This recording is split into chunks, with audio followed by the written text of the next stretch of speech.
ভোরের কুয়াশা ভেদ করে হঠাৎ শীষের মতো শব্দ।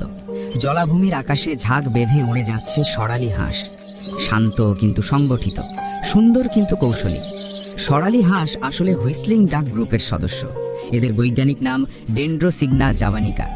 বাংলাদেশের হাওর, বিল, জলাশয়ে বিশেষ করে শীতকালে এদের বড় ঝাঁক দেখা যায়।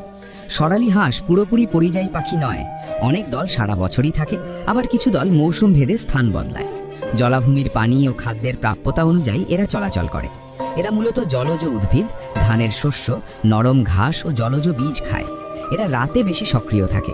রাতে খাবার খেয়ে দিনে নিরাপদ স্থানে বিশ্রাম নেয়। সরালি হাঁস অন্য অনেক হাঁসের মতো পুরোপুরি জলচর নয়। সরালি হাঁস আসলে ট্রি ডাক গ্রুপের সদস্য, মানে এরা নিয়মিত গাছে বসে। বাংলাদেশে যেসব হাঁস গাছে উঠে বিশ্রাম নেয়, সরালি তাদের মধ্যে অন্যতম। বিপদ এলে দ্রুত উড্ডয়ন ও উঁচুতে বিশ্রাম নেওয়া এদের টিকে থাকার কৌশল।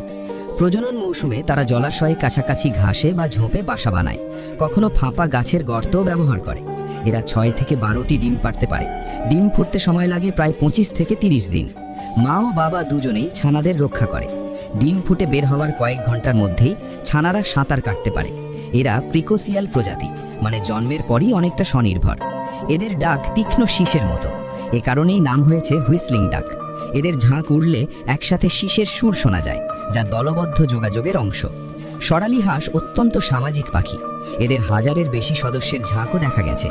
সরালি হাঁসের দলবদ্ধ থাকা আচরণ শিকারী এড়াতে সাহায্য করে।